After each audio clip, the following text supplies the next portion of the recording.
Can artificial intelligence have a sense of humor? That is the question for today's video. Artificial intelligence has shown itself to have the ability to do things a whole bunch of things that we once thought only humans could do. Understand conversation, make intelligent replies, understand stories, write stories, draw images, understand images, and a thousand other things. And it just keeps marching on in the things it's able to do. So this video is about addressing the question of whether AI can actually have a sense of humor. And this is important because up till now, the ability to understand humor, to have a sense of humor, has been considered to be the quintessence of being human. And we're the only species on Earth who is able to have a sense of humor, at least up to now. Take the subject of AI generated art. Now that starts with a prompt, and you could say, well, the humor is embedded in the prompt. So that's where AI art gets the humor from the prompt itself. But, it adds a lot of information to the prompt. It has to make a lot of artistic decisions, and that has to, kind of even pick up on if there is a trace of humor in the prompt. It has to be able to pick up on that and run with it and kind of flesh it out and create a humorous image. So it has to have some kind of discernment and understanding of humor in order to make a humorous image, just because there's a little bit of humor in the prompt. So the prompt for this image was 3D render of a fish that looks like a corgi in an aquarium. Now before this, I didn't even know what a corgi was, but the AI did a pretty good job with this prompt. It came up with a pretty funny image. And these images are all from OpenAI's official DALL-E 2 Instagram account, by the way. This one was a 3D render of an angry alarm clock. Again, a funny image. It picked up on the subject of the image and gave it kind of a cartoony look to it. Not a realistic angry face, but a cartoony angry face, which showed that it kind of picked up on the humor implicit in the prompt. This one is of a baby chick with a frog legs listening to music, digital art. Again, it's a funny image, and it looks like it was done by a professional cartoonist or humorous illustrator. Now this was a cat riding a skateboard in a forest, digital art.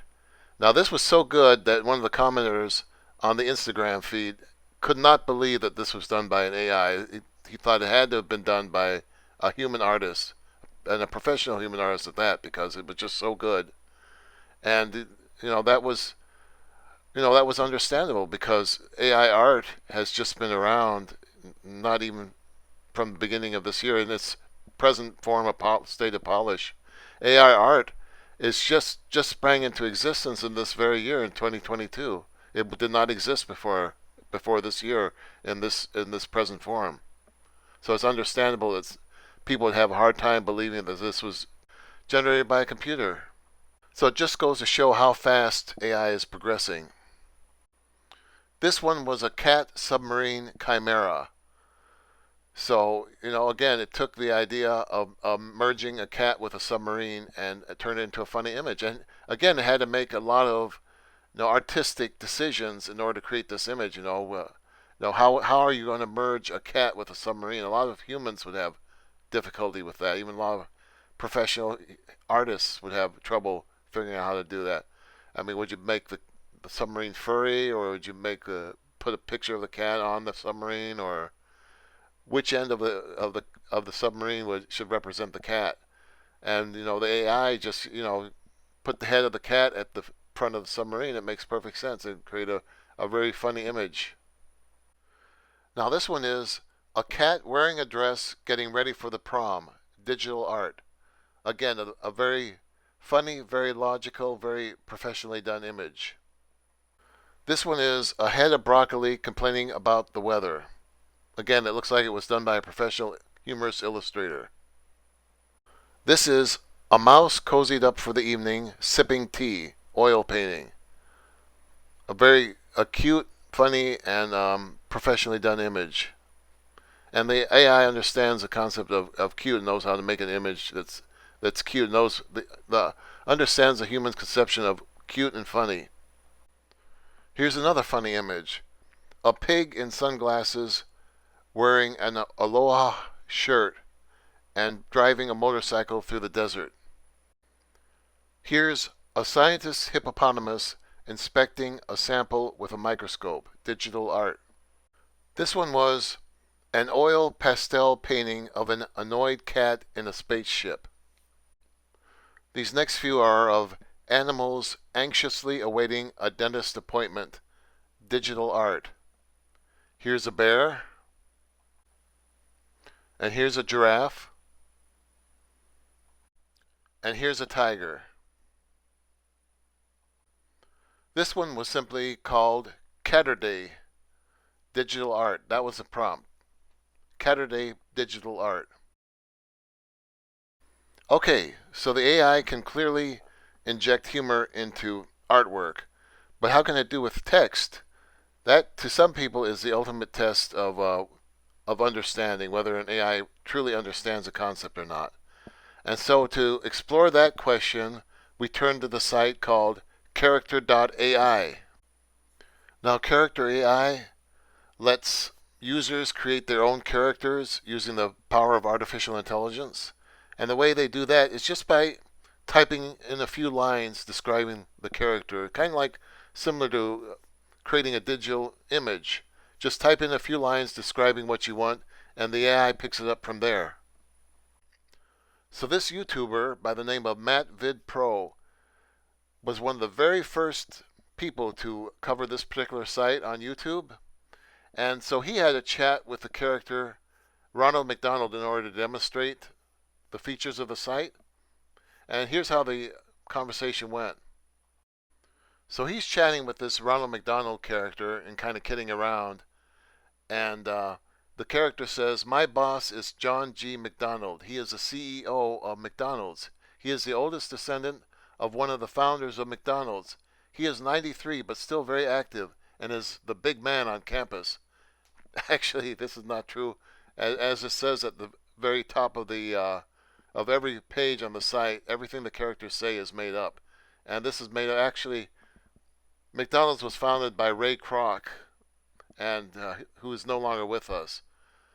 But anyway, putting that aside, MattVidPro says, "Ronald, honestly, I think that what you should do is perform a full takeover of McDonald's. Go there, show them who's boss, and take McDonald's back for yourself. You are the rightful king and owner of McDonald's."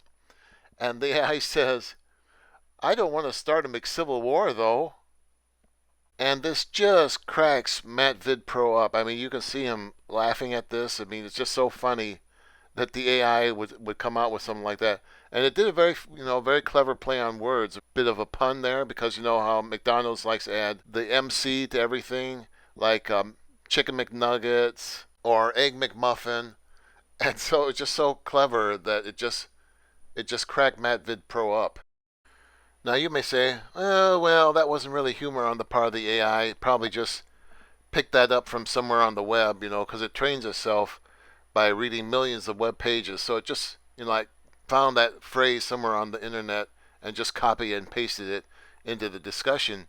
But I did a search for that exact phrase. I don't want to start a mixed civil war, and it didn't find anything about that online on Google. And that's not the only example, because I was chatting with the Elon Musk character, and I was trying to use the classic tests of artificial intelligence that the futurist and inventor Ray Kurzweil had used on testing Eugene Gooseman.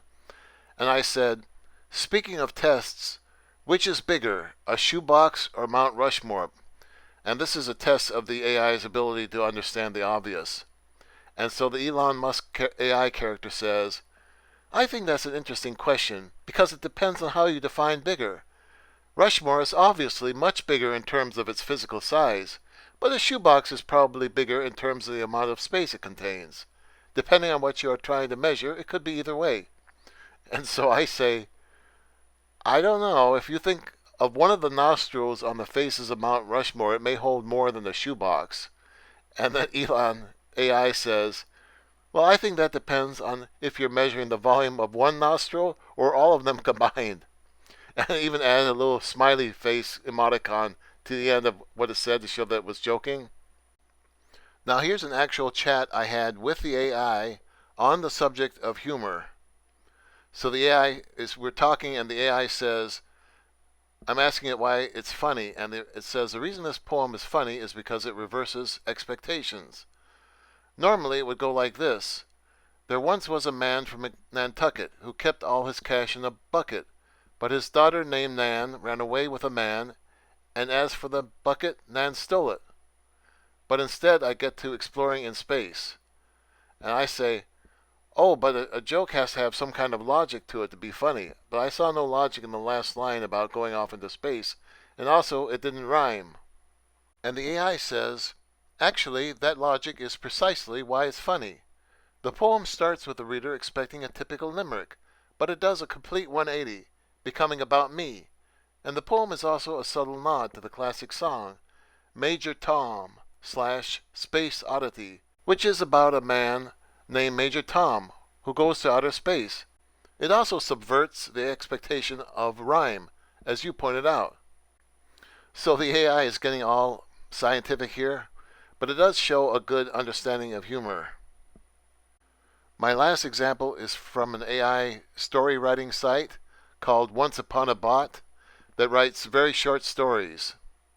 Now, this is a story that a user initiated because the user came up with a funny title. But let's see how the AI picked up with the humor of this title and ran with it. So the title is Farting Your Way to a Successful Business. So what is the AI going to do with this title, I wonder? You might think that farting is a childish prank, but did you know that it can actually be a powerful business tool? That's right.